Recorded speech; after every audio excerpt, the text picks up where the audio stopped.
You are listening to the Think Brick Australia podcast. Think Brick Australia represents the clay, brick and paver manufacturers of Australia.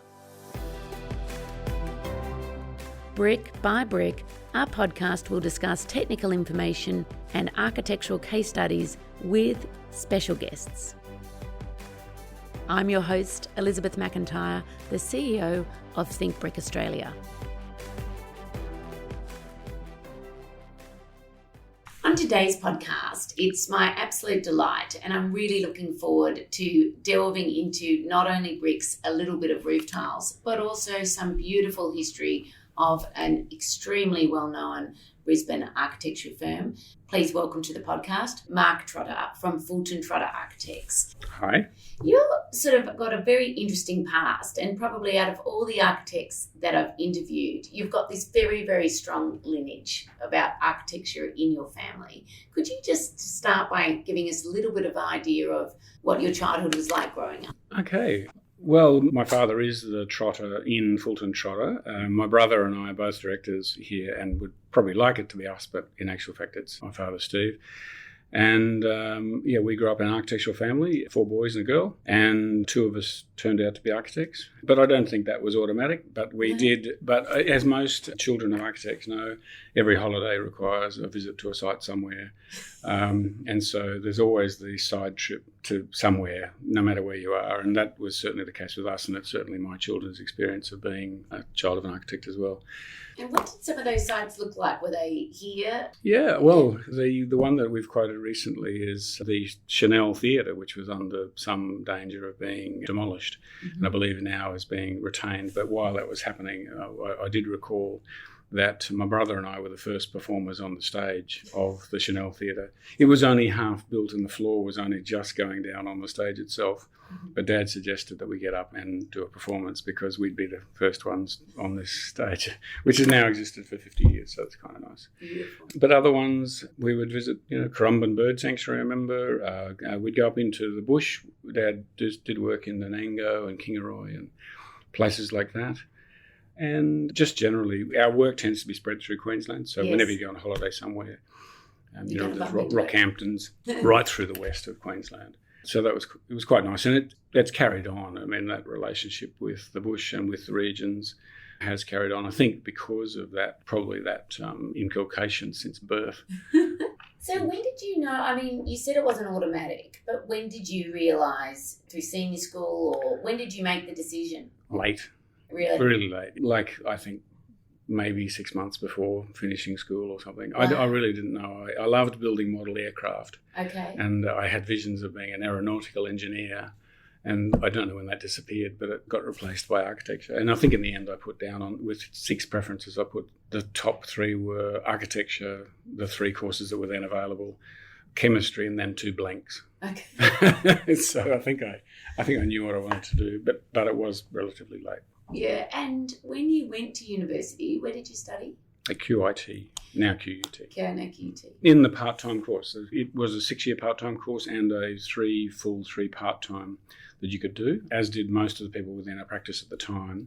So I started in the office that was immediately opposite us there with Bly Jessup Bretnall in 1976. As a first year, as a 16-year-old, because I actually got through school early. Wow. And I worked there for 3 years, and then I got sucked into this practice. And I wonder for you, having such a familiarity with architecture as a profession, when you went to university, was it what you expected? Yeah, probably. I think because I'd seen Dad working on the drawing board at home. I remember Dad and another former director, Frank Moss, coming over and doing competition bids on the weekends and stuff, and we'd see all of that sort of thing happening. So I saw a bit of that, and of course saw Dad's work and saw his artwork and what have you. So when I went to uni, I mean, I didn't automatically just do brilliantly or something. It was still, hard yards of learning the ropes and learning creativity. I'd never done tech drawing at school. I did the art side. It seemed in college I either had a tech drawing side coming in or an art side, and it was funny watching that because the tech people that came in from tech drawing would, you get a 3-hour design problem and they would spend, half an hour designing it and then 2.5 hours drawing it, and people from certainly my state of mind would spend 2.5 hours designing it and then a half an hour drawing it. And so, your drawings weren't that good, but hopefully the ideas were interesting. And I just wonder, with having that, I guess, reputation of what your father was doing, how did that feel when you were studying? I was determined to never work for my father. Right. Absolutely determined. Okay. So I did not start with the practice. Okay. I started it, as it turns out. Graham Bly was a friend of the family. Yeah. And Dad and Graham were good friends. So I finished up, probably not very accidentally, working with Graham, which was an absolutely wonderful experience. And then I think about 3 years in, I got offered a job down the Gold Coast by a guy that wasn't very much older than me. And that's when Dad stepped in and offered a spot here rather than me going off to the Gold Coast. And so then I reluctantly said yes. I don't know why, but I managed. But then I vowed and declared I still wouldn't stay. And so when I finished in the 6 years, it's only a few of us finished in 6 straight years, I then left. I married my wife, Helen, and she got a job as a school teacher in Gympie. So I went to Gympie and then commuted down to the Sunshine Coast for a year. And then that was in the 1982 Fraser recession. Okay. The world ended architecturally in about middle of 82. Just every client rang up within a week and stopped every job. Wow. And then again, my older brother came and saw me and gave me the word that I was an idiot and I should go back and join the practice. And about a week later, Dad rang and said, "We're opening an office in Tweed Heads. Would you like to be the associate opening that office?" I was 23 years old. And I said, "Oh, Dad, I'll need to think about that." He said, "Oh, the conditions are you can't go overseas for the year, overseas travel," which was a bit of a thing. Okay. So I said, "I'll think about this." And I got off the phone and my wife said, "Ring him back and say yes." And so that's what happened. And then during that time when you were, during that 6 years, did you go overseas? Did you travel? No. Oh, yes, sorry, I did. With a friend of mine, Ivan McDonald, we went to Bali for 5 weeks. We were one of the early troops to go to Bali, which was very exotic at the time. Wow, yes. For 5 weeks. And that was a fabulous trip. It was fairly impacting seeing Balinese culture and lifestyle and what have you of what is a relatively poor country compared to us. So that was an impact. But I didn't do the European trip, not until a few years later. With university, were there any architects that made an impression on you during that time? Maybe it's me, but I think it's our era. We just had a lot of Le Corbusier, Frank Lloyd Wright, Mies van der Rohe, Gropius, Bauhaus, Modernism. We were sort of a tag, like the right end of modernism. And, at the time our office was doing brutalist things and all that stuff was happening. And then right at the end, postmodernism sort of got this airing when we were in about 5th year. And that was kind of confronting. And so all this stuff you just learn about, decoration being the worst thing in the world and international style, suddenly you had this. So it was kind of interesting time to come out and then to actually start exploring those things post-university. Yeah. But I also had terrific teachers at uni as well. I mean, in those days, by working 5 days a week in the office and only having, for the first 3 years, half a day at QIT and then everything else was done at night, 6 till 9 at night. From an early time, you were really involved in building and you learnt a lot from the people around you in the office, etc. But at uni, there were people like John Mainwaring, Ralph Bailey, John Dalton, Noel Robbins, and we had a great list of people, Dan Callaghan, Spence Jamison, some great names in Queensland architecture. And I think it's the reason I ask it because I think there's just so much commonality around the influence that some of these people had on students and and you see it in different states. It's an amazing community. The architect, you go along to a fellows dinner these days and fellows lunch and all of, you just know the people in this industry and especially the people who really engaged with the institute and with the academies, etc. There's just something that binds everybody together and it's a really nice thing. Yeah. So that's why the profession is what it is. It's a great profession. It doesn't reward you as well as you'd like over the years, but it's a great profession to be in. So you're in Tweed Heads and you've opened up the Fulton Trotter Tweed Heads branch. Yes. How long are you there for and what were you working on? Well, I finished up the office. We opened in 82 and we actually finished up closing it in 2012. So it was open for 30 years under my leadership to start with. Although really, at the end of the day, I was an associate, so I was under my father's leadership, but I ran it. And in those days, Tweed Heads was 2.5 hours from here as opposed to now being an hour. And there was phone calls. There was I think a fax machine came out the next year as the first bit of communication that was different. So you really were very separate and had to get a yellow number plate because I'd never get work if I still had a black number plate. Yes. Or green number plate, might have been by then, and to reside in New South Wales. Mm-hmm. So I worked in and managed that office from 82. I became a director in 88 and then through to about the late 90s, and then I moved to Brisbane at the end of 98. And what were some of the things that you were working on? Well, it was funny, the reason for opening the office was the office had become really successful at designing a club in the Tweed Heads area, Twin Town Services Club. Yes. We'd just been engaged to do Tweed Heads Bowls Club. Early on, we got involved in South Tweed Bowls Club and a number of those club buildings, which at the time were booming. Mm. And there was a bit of a risk that if architects had a presence in Tweed and we weren't there, that we might lose that work. So that's why we opened the office. So all of my initial work was in that sector. Mm-hmm. But quite quickly, my father gave me, we're going to open this office. You've got 3 years to make it work, or otherwise we'll close it. Okay. So that was a bit of a challenge. Yeah. However, what we managed to do was I started winning some housing projects and building up some sort of network. So there's almost like two practices in one at times. By the time the club work fell over in the early 90s, we had developed a whole lot of housing work. So we sort of had this work that was the club work, which was sort of like a parent work. Yes. And then my work that I grew myself in amongst that was around housing and some small local government work and what have you. And then just as the club work drifted away, we took the plunge and we'd won a project in Quilpie, of all places, and then one in Cunnamulla. And so we opened a network of offices and drove out to Longreach and back every month and serviced every town along the way. Wow. And that came from the history of the practice being always involved in the West, but we'd had a little bit of a quieter time, and then because the work at Tweed Heads had fallen away a little bit, I got involved in that, and that really signalled the change that finished up drawing me back to Brisbane. Yeah.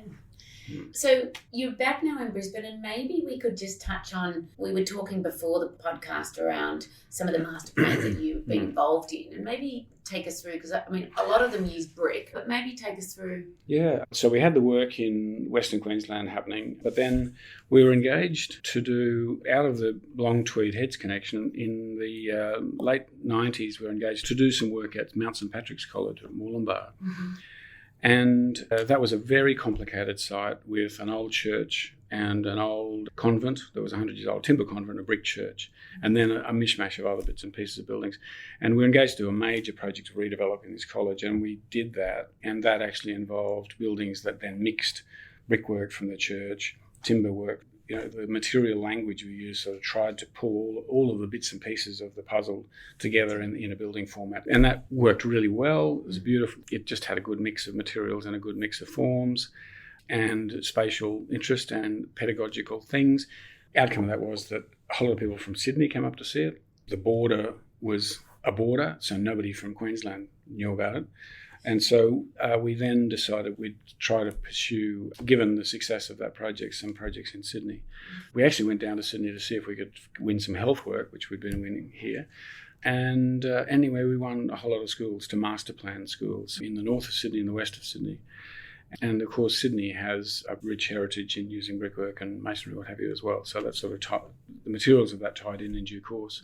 But we undertook master plans for about 4 or 5 significant Catholic schools. And then once we'd done that, once we'd established ourselves and were establishing some innovative practices in education design, that then flowed across the border, and then suddenly we got a whole lot of work to do here in the school sector. So probably of note, 2 projects that I was talking about earlier were Ambrose Tracy College and Mount Maria College, both of which are, in the case of Ambrose Tracy College, the original brick building was done by Charles Fulton, back in one of our founding directors, just before the Second World War. Lovely brick building with just beautiful brick detailing and uses of multiple colours of brickwork within it. So that was really good. We'd already been exploring this brickwork pattern prior to this work, but it really came to the fore in these schools that your central building that was the sort of starting building gave you that lead. So at Ambrose Tracy, their school went from a 4 to 7 campus, and when Year 7 moved to secondary college, then they went right through to 12. So we've rebuilt that, or built a whole campus there, building upon the original Charlie Fulton building. That's been fascinating. And then at Mount Maria College, there's an old Hennessy and Hennessy building at Mount Maria, which is, again, a brick building with some beautiful archwork and things in it. originally a home for wayward girls. And there was a heritage listed building, so we again reused that building as we did with the Charlie Fulton building at Ambrose Tracy. And again, I think we're up to stage 9 of developing that campus, and all of the buildings have a combination of steel and brickwork tying back to the original brick structures that were there. But you also do there's a lot of embellishments here. We've got some beautiful hit-and-miss screens, and I just wondered, outside of the context and the reference, why do you choose brick? Well, I think there's an earthiness of the material that is just nice to ground your buildings. I mean, some of the architecture you do has, we love using roofs that have big overhangs and lots of shade and are sort of gentle. But I kind of like the way when we use brickwork, it's the thing that sort of drags the thing back to being on its site and grounds something. So when you use sort of raw timbers or timbers, there's a pattern to that that's beautiful around its naturalness and the way you respond to that. And I think equally brick has that same characteristic because it's a man-made, earthy, the materials really come from where you are. And the same goes with tiles, that tile roofs that we're using, which we'll talk about.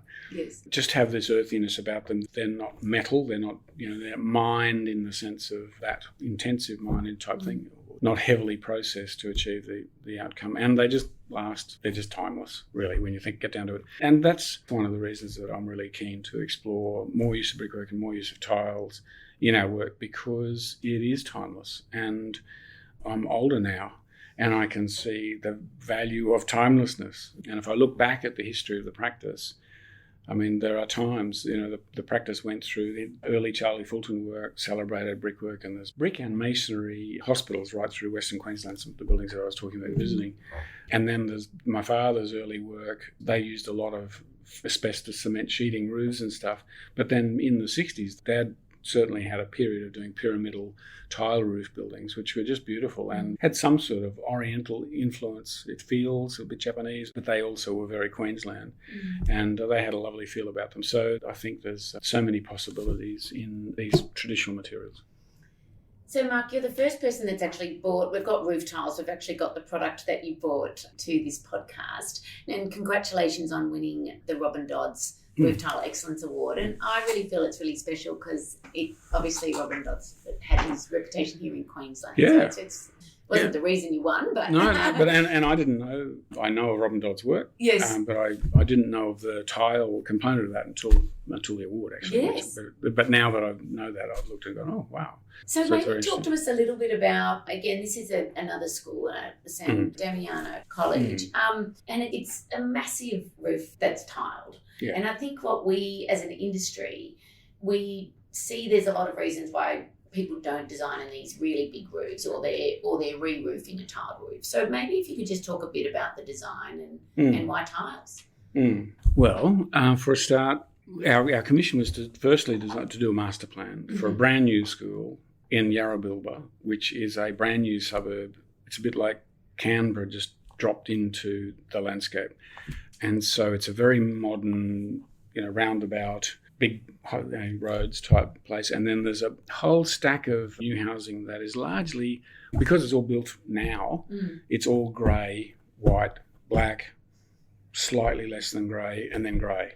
And then all the buildings are grey or white or black or another grey.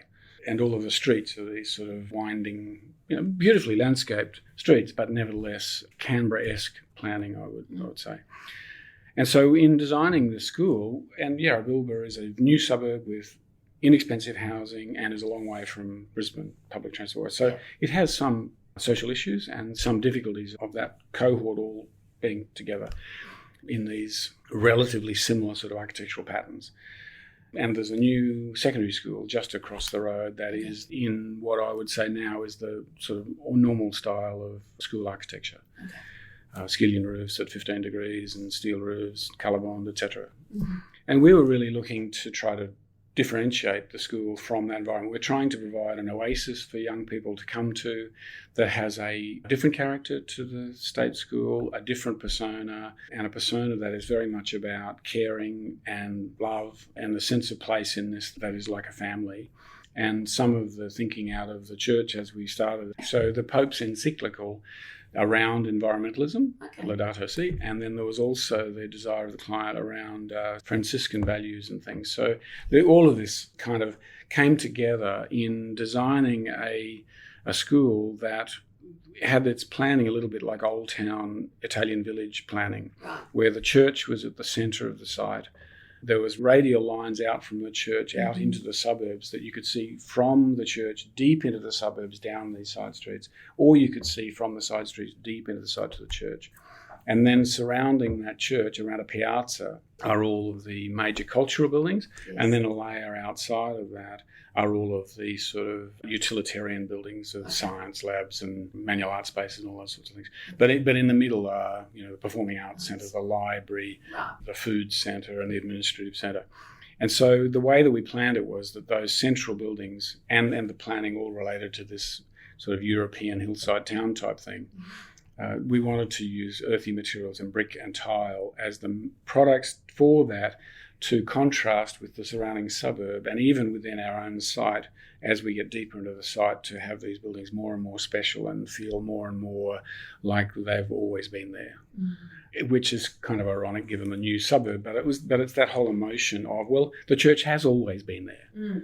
And we were just, in a way, the expression is of what's always been. And so for its new development to have that feeling of longevity just on arrival is a really powerful thing. And then we really strongly landscaped the project as well as that, so that over time these tile roofs and brick buildings will sit in this very lush, beautiful environment with the sites completely surrounded by fig trees. So there's some really nice things happening there. So the tiles are a really important part of that. And it was a case of terracotta tiles, and not glazed terracotta tiles, but mostly raw tiles, so that you got that sort of earthiness through the work. And we did it that the brickwork of the building, which it has some significant brick blades that create certain faces of the building that face into this piazza that I'm talking about. And then the roofs that they're quite dynamic and large and I think vast, I think the word was used, tile roofs that then face outward to the street, so that people looking into the campus can sort of get this notion of what we're talking about. And in the long run, the church will sit above all of that in terms of the sightlines, so that it's the crescendo of the planning. And again, it would have a tile roof that would have that sense of timelessness about it. And then the tile blades, we were really keen for them to a couple of things. They needed to be really simple and heroic, I guess. And heroic not just by being big, but by being really finely detailed. So we don't have any ridge tiles or barge tiles on the roof. The roof is just the tiles, and then there are metal cappings and things that flash it all in place. But it's just this very big blade of tiles. And then the tiles aren't allowed to sit heavily on the site, but rather that they float. So probably drawn out of our previous work in steel roofing and the like, but I still was very keen to get that feeling of a blade that was almost impossibly floating there. So you've got it all strutted with structural steel and what have you to hold it there.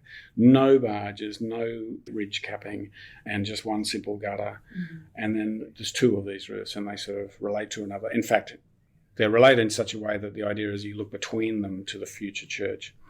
And then by way of using this mix of tiles, we've done work on some Spanish mission, old 1930s buildings in restoration works in Sydney and various places. And so we're aware of that sort of stippled kind of feeling of the tile patterns and how they gave tile roofs this otherness that just makes it more human. And so the selection of the tiles, we used 50%. Because it's a beautiful blend that you have. That you have achieved. We used the Marseille pattern so that it wasn't a flat tile. It would have been tempting to just use a really flat tile to make it modern.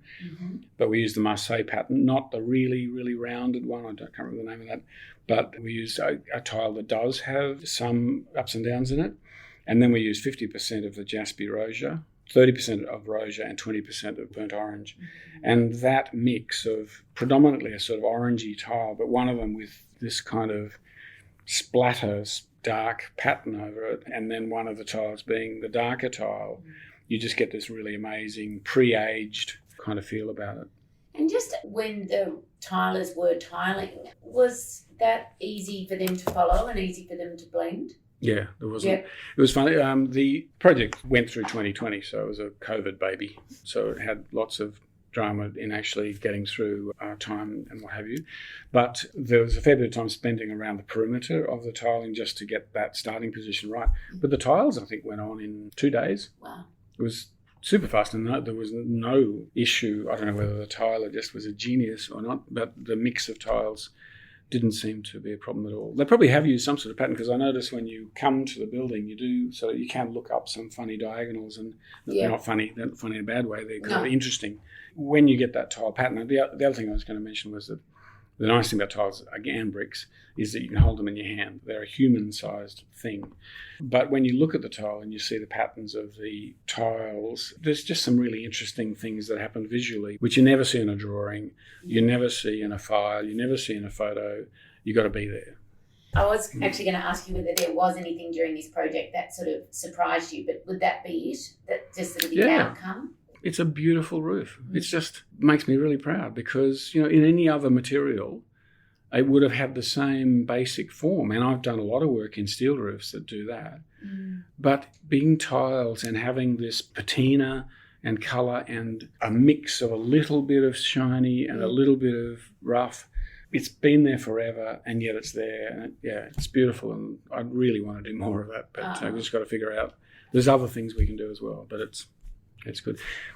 Something I should mention, as part of the process of it, we have done a few tile roofs before, but one thing occurred to me in the lead up to this, and that was that we went and had a look at 30 years of our work, or maybe 70 years. We did a tour with QUT through Western Queensland, looking at I think we looked at 50 projects in 5 days, and I saw 30 years of my work, because I started that project in Cunnamulla that we were talking about a while ago in the early 90s. So there's 30 years of work.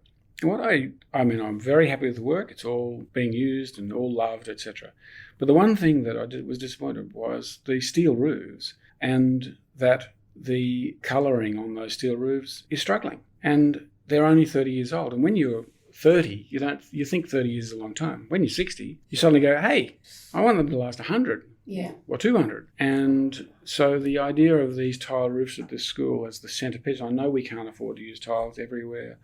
And I know there's certain challenges, but the use of them in the centre of the site, and knowing that those tiles are going to only get better. They're only going to age gracefully. They get little bits of moss on them, and they're going to get this and that, but they'll just, in 100 years' time, they'll look fantastic.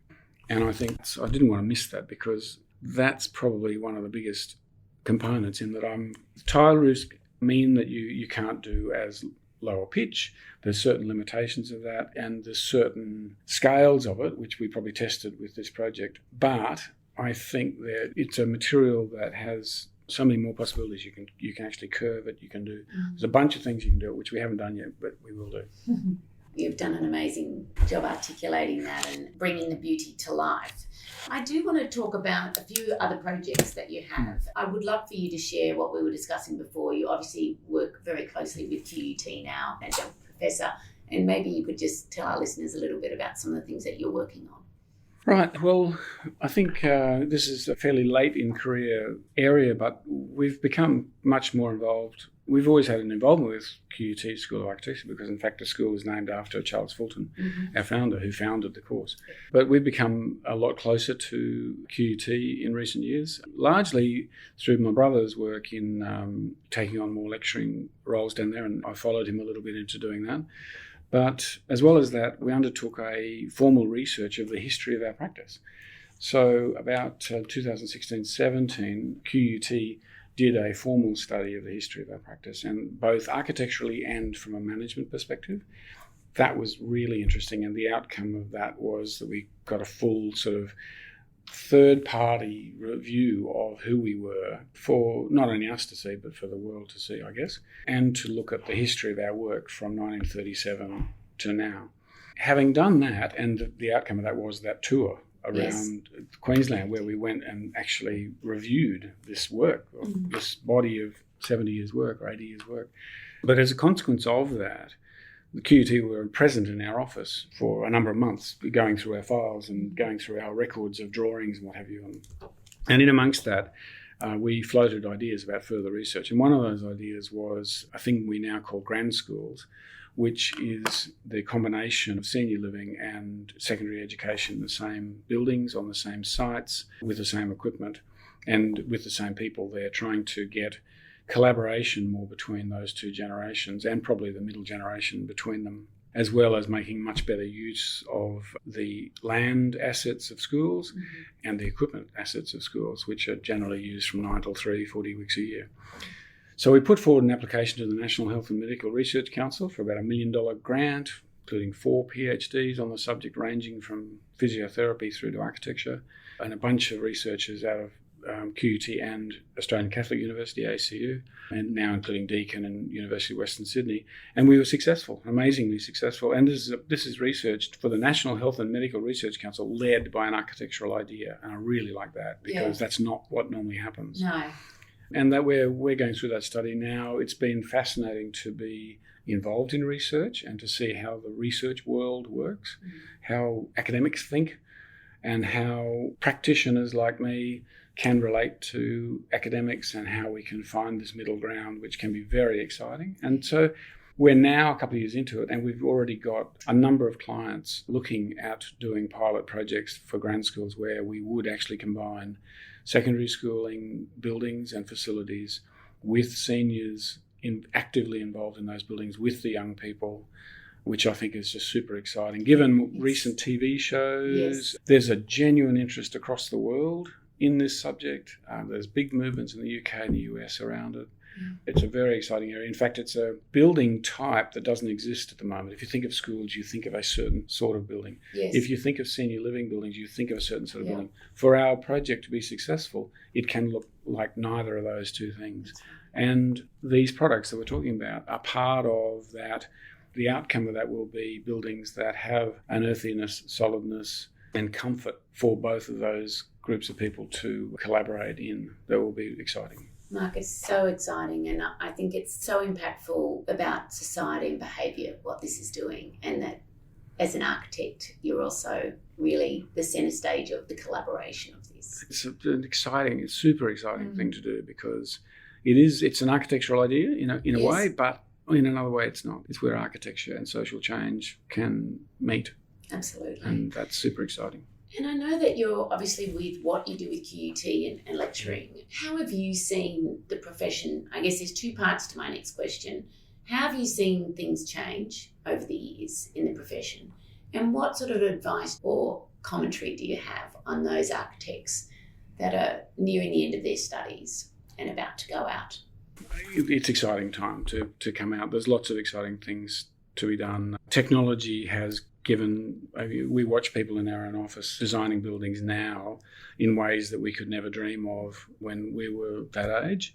There's a benefit in that, and it's amazing in that you can design a building and on your screen fly around it and do all sorts of things. But there's a danger in that too, in the sense that I think that part of an architect's ability is to think about something and draw it in the minimum possible lines and know that it will turn out as an interesting piece of architecture. So that's a double-edged sword thing. But if our young architects think about keeping the ability to do both of those things, that's really valuable. It would be easy to be negative about things that are occurring in the profession in terms of our changing, or what seems to be our changing role in involvement in contracts and the construction phase of projects and stuff with project management, etc. And that idea of architects not being only designers but also as the community's representative when dealing with the building industry is still a passion that I have.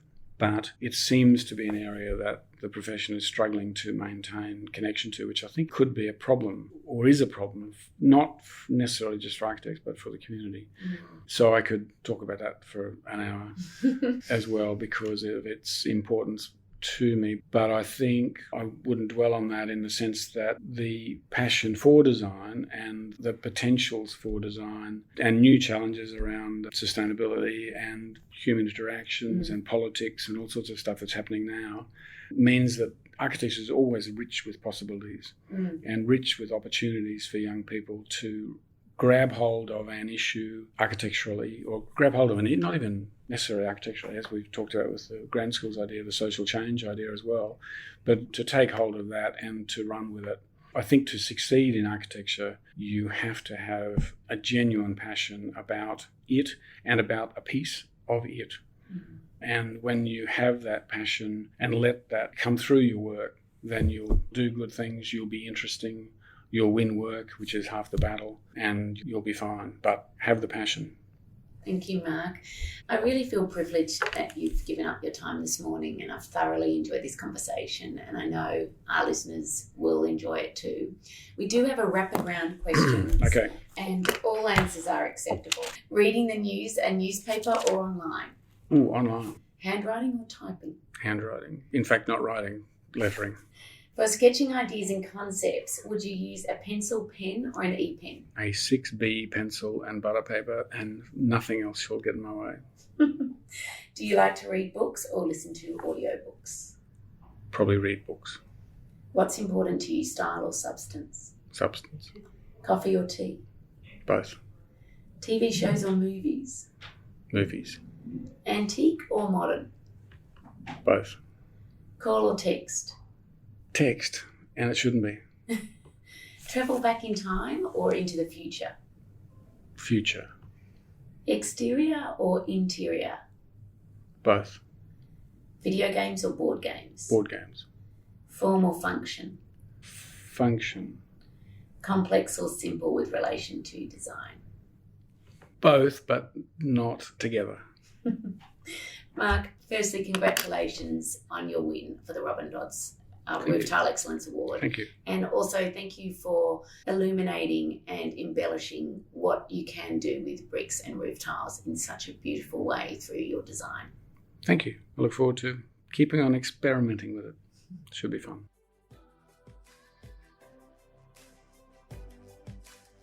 If you have enjoyed this podcast, please follow, rate and review our podcast. We are always looking for new ways to think brick. If you have an idea of what you'd like to hear about, there's a link in our show notes to let us know.